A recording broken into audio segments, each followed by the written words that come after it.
For those of you who just joined, I'll do a quick recap. My name is Clark, and I've basically been lying about having a girlfriend named Tina to everyone at my school. I'm about to get caught because I still don't have a real girlfriend to take to my school dance, and all my friends are expecting to meet Tina. I was so anxious and nervous that I decided to try online dating.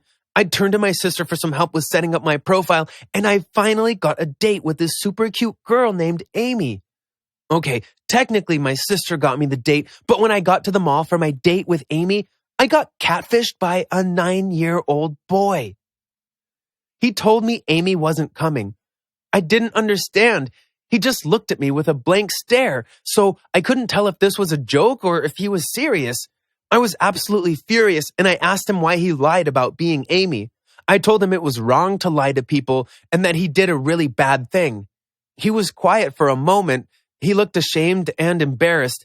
He then told me that his parents actually died in a car accident when he was really young, so he can't remember them and never really felt their love or care. At school, he got made fun of a lot because he didn't have parents. All the kids would tease him that his parents didn't want him, and that's why they left him. He had family members that looked after him, but he never really got that much attention. That's why he sometimes used his sister's phone to go online and chat with people. They were always nicer than the kids at his school, and he liked the attention. He told me that he just wanted to be popular. Then it hit me. I was doing the same thing. I was lying to everyone about who I really was just to be popular. I was doing what he was doing just to feel accepted. I was no longer angry, and I looked at him and said, "Okay, you got me."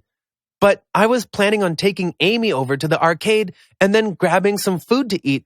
And since you're Amy tonight, do you want to come instead? He smiled, and we headed over to the arcade. We played some games together. We actually made a pretty good team and won some big prizes. I actually had a pretty fun time. He looked really happy, and even though Amy might not be real, I was happy that I could at least make this kid happy. I even won him a few toys. It was getting late, so I bought him some snacks and gave him a ride back home. He said he was sorry for catfishing me, but he really enjoyed talking to me online. That's why he wanted to meet me in person to see if we could be friends. I said, "Of course we can be friends. Seems like Amy was too good to be true anyways." I was so exhausted when I got home. What a crazy night. I was just about to fall asleep when I heard a little ding come from my phone. I got a mysterious text that read, "Hi, I'm so sorry about my little brother. He doesn't have very many friends, but he told me he had a really fun time with you. Thank you for taking care of him. I would like to see if I can make it up to you. Are you free for dinner this weekend? My name is Tina, by the way." Could this night get any crazier? Her name was Tina? What if she fit my description perfectly? She probably was super hot, had pretty green eyes, and a great body. I was so excited for the weekend to come. I was finally going to get a girlfriend. The weekend finally came, and I was so nervous for my real date with Tina. I picked out my outfit the night before, and I decided to wear my lucky underwear, some jeans, and a blue button-up shirt. I wanted to look nice for my date. Just imagine me, the most popular guy at the school dance with a hot brunette on my arm. I could show her off to all my friends, and I bet everyone would be talking about us and what an attractive couple we are. She would be just like I described to my friends, great body, green eyes, and soft brown hair, and it would be as if I never lied at all. I was so excited. We decided to meet up at the movie theater, and of course, I showed up a bit early since I wanted to make a good first impression. I told her I would be wearing a blue shirt so she could find me in the crowd. I waited. 5 minutes passed. I started getting sweaty and anxious again. Was I getting catfished again? Was this all one big joke to that kid? All of a sudden, I heard someone call my name. "Clark, it's good to finally meet you." Some girl with glasses and black frizzy hair approached me. I looked at her a bit confused and said, "Do I know you?" She told me she was Tina, the one that texted me earlier. I was a bit surprised. I guess I was so busy imagining Tina as a hot brunette that I didn't even think of the possibility that she could be not attractive. She had messy black hair, brown eyes, and thick glasses. She was wearing a white shirt and jeans and was far from the hot Tina I had been imagining all week.